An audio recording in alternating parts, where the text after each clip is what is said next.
Hi guys, welcome back to my YouTube channel. ಎಲ್ಲರೂ ಹೇಗಿದ್ದೀರಾ? Hope ಎಲ್ಲರೂ ಚೆನ್ನಾಗಿದ್ದೀರಾ ಅಂತ ಅಂದ್ಕೊಂಡಿದ್ದೀನಿ. ಸೊ ಇವತ್ತು ಶನಿವಾರ ಬೆಳಗ್ಗೆನೆ ಒಂದು 11 ಗಂಟೆಯಿಂದ ಲಾಗ್ನ ಶುರು ಮಾಡ್ತಾ ಇದ್ದೀನಿ. ಸೊ ಬೆಂಗಳೂರಿಗೆ ಬಂದು ಅವಾಗಲೇ ಆಲ್ಮೋಸ್ಟ್ ಒಂದು 10 ದಿವಸ ಆಗೋಯ್ತು. ಇವತ್ತು ಊರಿಗೆ ಹೋಗೋಣ ಅಂತೇಳಿ ಹೋಗ್ತಾ ಇದ್ದೀವಿ. ಸೊ ನೋಡೋಣ ಹೇಗಾಗುತ್ತೆ ಅಂತೇಳಿ. ಒಂದು ವಾರದಿಂದ ಹುಷಾರಿಲ್ಲ ಗಾಯ್ಸ್ ನನಗೆ, ಹಾಗಾಗಿ ನಾನು ಲಾಗ್ನ ಕಂಟಿನ್ಯೂ ಮಾಡೋಕ್ಕಾಗಲಿಲ್ಲ. ಫುಲ್ ಫೀವರು, ಚಳಿ ಜ್ವರ, ಒಂಥರ ನೆಗಡಿ, ಒಂಥರ ವಾಯ್ಸು ಅಷ್ಟೇ ಒಂಥರ ಚೇಂಜ್ ಆಗಿ ಹೋಗ್ಬಿಟ್ಟಿತ್ತು ನನಗೆ. ಇವಾಗ ಒಂದು ಸ್ವಲ್ಪ ಪಿಕಪ್ ಆದೆ. ಸೊ ನೋಡಿ, ಇವಾಗ ತಲೆ ಸ್ನಾನ ಮಾಡಿಕೊಂಡು ರೆಡಿಯಾಗಿದ್ದೀನಿ ಊರಿಗೆ ಹೋಗೋಣ ಅಂತ ಹೇಳಿ. ತುಂಬ ದಿನಗಳಾಯ್ತಲ್ವಾ, ಅಲ್ಲೇನೇನೋ ಹೆಂಗಿದೆಯೋ ಏನೋ ಮನೆ ಅಂತೂ ತುಂಬ. ಸೊ ನೋಡಿ ರೆಡಿಯಾಗಿದ್ದೀನಿ. ತಿಂಡಿ ಪಲಾವ್ ಮಾಡಿದ್ದೆ, ಪಲಾವು ತಿಂದ್ಬಿಟ್ಟು ಪಾತ್ರೆ ಎಲ್ಲ ನೀಟಾಗಿ ಬೆಳಗ್ಬಿಟ್ಟು ಎತ್ತಿಟ್ಬಿಟ್ಟಿದ್ದೀನಿ.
ಇವತ್ತಂತೂ ಒಂದು ಸರ್ಕಿಲ್ ರೌಂಡ್ ಹಾಕಿದ್ವಿ ಅಂತ ಅನ್ನಿಸ್ತು ನನಗೆ. ಏಕೆಂದರೆ ಸುಂಕದಕಟ್ಟೆಯಿಂದ ಮತ್ತು ಲಗ್ಗೆರೆಗೆ ಬಂದ್ವಾ. ಲಗ್ಗೆರೆಯಲ್ಲಿ ಅದೇ ನಮ್ಮ ಅತ್ತೆಯವರಿದ್ದರು, ನಮ್ಮ ಮನೆಯವರ ಚಿಕ್ಕಮ್ಮ ಅವರು. ಅವ್ರನ್ನ ಒಂದು ಸ್ವಲ್ಪ ಮಾತಾಡಿಸ್ಕೊಂಡು ಅಲ್ಲೊಂದು ಅರ್ಧ ಗಂಟೆ ಇದ್ದು ಮತ್ತು ಅಲ್ಲಿಂದ ಗೊರಗುಂಟೆಪಾಳ್ಯಕ್ಕೆ ಆಟೋದಾಗ ಬಂದ್ವಿ.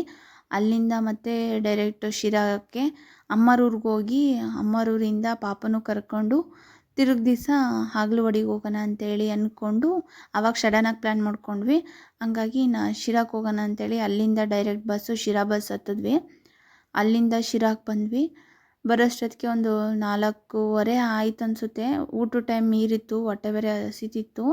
ನಾವು ಬೆಳಿಗ್ಗೆ ಒಂದು ಸ್ವಲ್ಪ ಪಲಾವ್ ತಿಂದಿದ್ದಷ್ಟೇ, ಇನ್ನೇನು ತಿನ್ನಲಿಲ್ಲ.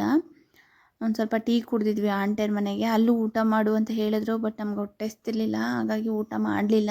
ಇನ್ನು ಶಿರಾಗೆ ಬರೋಷ್ಟೊತ್ತಿಗೆ ತುಂಬ ಅಂದರೆ ತುಂಬಾ ಹೊಟ್ಟೆ ಹಸಿಯೋದು. ಇಲ್ಲಿ ಬಂದಿದ ತಕ್ಷಣ ಒಂದು ಸ್ವಲ್ಪ ಜನ ಹೇಳಿದರು, ಉಷಾ ಹೋಟೆಲಾಗೆ ಚೆನ್ನಾಗಿರುತ್ತೆ ಊಟ ಮಾಡಿರಿ, ಅಲ್ಲಿ ಚೆನ್ನಾಗಿರುತ್ತೆ, ಒಂದು ಸಲ ಟ್ರೈ ಮಾಡು ಅಂತೇಳಿ. ಅದಕ್ಕೆ ನಾವು ಉಷಾ ಹೋಟೆಲ್ಗೆ ಹೋಗಿ ಊಟ ಮಾಡೋಣ ಅಂತೇಳಿ ಅಲ್ಲೇ ಗೌರ್ಮೆಂಟ್ ಬಸ್ ಸ್ಟ್ಯಾಂಡಿಂದ ಪ್ರೈವೇಟ್ ಬಸ್ ಸ್ಟ್ಯಾಂಡಿಗೆ ಬಂದ್ವಿ. ಅಲ್ಲೇ ಇರೋದು ಹತ್ರದಲ್ಲೇ. ಅಲ್ಲಿಗೆ ಹೋಗಿ ಊಟ ಮಾಡೋಣ ಅಂಥೇಳಿ ಫುಲ್ ಮೀಲು ಒಂದು ಫುಲ್ ಊಟ ತಗೊಂಡೆ. ಚೆನ್ನಾಗಿರುತ್ತೆ ಅಂದ್ಕೊಂಡೆ, ಬಟ್ ರಿಯಲಿ ಗಾಯ್ಸ್ ಏನೂ ಚೆನ್ನಾಗಿರಲಿಲ್ಲ. ಒಂದು ಸಾಂಬಾರಾದರೂ ಚೆನ್ನಾಗಿರಬೇಕು ತಾನೇ, ಅಲ್ಲಿ ಪಪ್ಪಿಲ್ಲ, ಮಾಡಿರೋ ಸಾಂಬಾರು ಏನೂ ಚೆನ್ನಾಗಿಲ್ಲ. ಇನ್ನು ತಾಂಡಿರೋ ತಪ್ಪಿಗೆ ವೇಸ್ಟ್ ಮಾಡೋಕ್ಕಾಗ್ದ ಊಟ ಮಾಡಿದ್ದಾಯಿತು. ಅದು ಏನು 80 ರೂಪಾಯಿ ಬಿಲ್ ಮಾಡಿದ್ರು ಬರೀ ಆ ಊಟಕ್ಕೆ. ನನಗೆ ಕೊಟ್ಟಿರೋ ದುಡ್ಡಿಗೆ ಏನೂ ವರ್ತ್ ಅನ್ನಿಸ್ಲಿಲ್ಲ. ಇನ್ನು ಬಲವಂತಕ್ಕೆ ಊಟ ಮಾಡಿಕೊಂಡು ಹೋದ್ವಿ. ಅಲ್ಲಿಂದ ಬಸ್ ಸ್ಟ್ಯಾಂಡಿಗೆ ಬಂದ್ವಿ. ಬಸ್ ಸ್ಟ್ಯಾಂಡಲ್ಲಿ ಎಷ್ಟೊತ್ತು ಕಾಯೋದು, ಎಷ್ಟೊತ್ತಾದರೂ ಬಸ್ ಇಲ್ಲ ಗೈಸ್. ಕಾದು ಸಾಕಾಗೋಯ್ತು ನನಗೆ. ಇನ್ನು ಲಾಸ್ಟಿಗೆ ಒಂದು ಬಸ್ ಬಂದರೆ ಸಿಕ್ಕಾಪಟ್ಟೆ ಜನ ಗಾಯ್ಸ್. ಎಷ್ಟು ಜನ ಬರೋರೆಲ್ಲ ಇಲ್ಲೇ ಇದ್ದಾರೆ. ಒಂದು ಬಸ್ ಏನೋ ಮಿಸ್ ಆಗೈತಂತೆ, ಬಂದಿಲ್ಲ ಇವತ್ತು, ಹಾಗಾಗಿ ಸಿಕ್ಕಾಪಟ್ಟೆ ಜನ ನೋಡಿ. ಇರೋದಿದೆ ಲಾಸ್ಟ್ ಬಸ್ಸು, ಇನ್ನು ಬಸ್ ಬರಲ್ಲ ಅಂತ ಹೇಳ್ತಿದ್ದಾರೆ ಒಂದು ಕಡೆ. ಇನ್ನು ಮತ್ತೆ ಬಸ್ ಇಲ್ವೇನೋ, ಏನಪ್ಪ ಮಾಡೋದು, ಹೇಗೆ ಹೋಗೋದು ನಮ್ಮೂರಿಗೆ ಅನಿಸ್ಬಿಟ್ಟಿತ್ತು ನನಗೆ. ಟೆನ್ಷನ್ ಆಗೋಗಿತ್ತು. ಇವ್ರನ್ನ ಕೇಳಿದ್ರೆ ಇನ್ನೊಂದು ಬಸ್ ಇಲ್ಲೇ ಇದೆ ಲಾಸ್ಟು, ಇವತ್ತು ಆ ಬಸ್ ಬರಲ್ಲ ಅಂತ ಇವ್ರು ಹೇಳ್ತಿದ್ದಾರೆ. ಇನ್ನು ಈ ಬಸ್ಸಾಗಿ ಹತ್ತನ ಅಂದರೆ ಜಾಗ ಇಲ್ಲ. ಕುಕ್ಕಿ ಆ ಜನಗಳ್ನ ಹತ್ಸಿರೋದು ನೋಡೋ, ಅದ್ರಾಗ ಹೆಂಗೆ ಗಾಳಿ ಆಡುತ್ತೋ ಏನೋ ಗೊತ್ತಿಲ್ಲ. ಆಗಲಿ ಇನ್ನು ನಾವು ಇಲ್ಲ ಲೇಟ್ ಆದರೂ ಪರವಾಗಿಲ್ಲ, ನೋಡೋಣ ಕಾಯೋಣ ಅಂತೇಳಿ ಆ ಬಸ್ಗೆ ಹೋಗಲಿಲ್ಲ. ಒಂದು ಸ್ವಲ್ಪ ಹೊತ್ತು ಆದಮೇಲೆ ಒಂದು 6:30ಗೆ ಮತ್ತೆ 10 ಸಿಂಗಲ್ ಬಂತು ನಮ್ಮ ಊರಿಗೆ ಹೋಗೋದು. ಅದೇ ಲಾಸ್ಟ್ ಬಸ್ಸು. ಇನ್ನು ಬಂದಿದ ತಕ್ಷಣ ಫಸ್ಟ್ ನಾವೇ ಹತ್ತು ಕುತ್ಕೊಬಿಟ್ವಿ ಸೀಟ್ ಇಟ್ಕೊಂಡು. ಇನ್ನು ಹೆಂಗೋ ಆರಾಮಾಗಿ ಸೀಟ್ ಸಿಕ್ತಲ್ವ ಅಂತ. ಆವಾಗ ಅಷ್ಟು ಜನ ಇರಲಿಲ್ಲ. ಇನ್ನು ಹೋಗ್ತಾ ಟೈಮ್ ಆಗ್ತಾ ಸಿಕ್ಕಾಪಟ್ಟೆ ಜನ. ಅಲ್ಲಿ ಬಿಟ್ಟಿದ್ದೆ 7:30ಗೆ ಬಿಟ್ಟರು ಅವರು. ಇನ್ನು ಬರೋಷ್ಟೊತ್ತಿಗೆ ಒಂದು ಟೈಮ್ ಆಗೋಯ್ತು, ಕತ್ಲಾಗೋಯ್ತು. ಇನ್ನು ಅಷ್ಟೊತ್ತಿಗೆ ಅಪ್ಪನೂ ಬಂದಿತ್ತು, ಬಂದು ನಮ್ಮನ್ನು ಗೇಟ್ ಹತ್ರ ಬಂದು ಕರ್ಕೊಬಂತು. ಬರೋಷ್ಟೊತ್ತಿಗೆ ಮೈಕೈ ನೋವು ಜಾಸ್ತಿ ಆಗಿಬಿಟ್ಟು ಫುಲ್ ಸುಸ್ತಾಗೋಗ್ಬಿಟ್ಟಿತ್ತು ಜರ್ನಿ ಮಾಡಿ. ನಾವು ಬಂದಿದ ತಕ್ಷಣ ಒಂದು ಒಳ್ಳೆ ಊಟ ಮಾಡಿದೆ.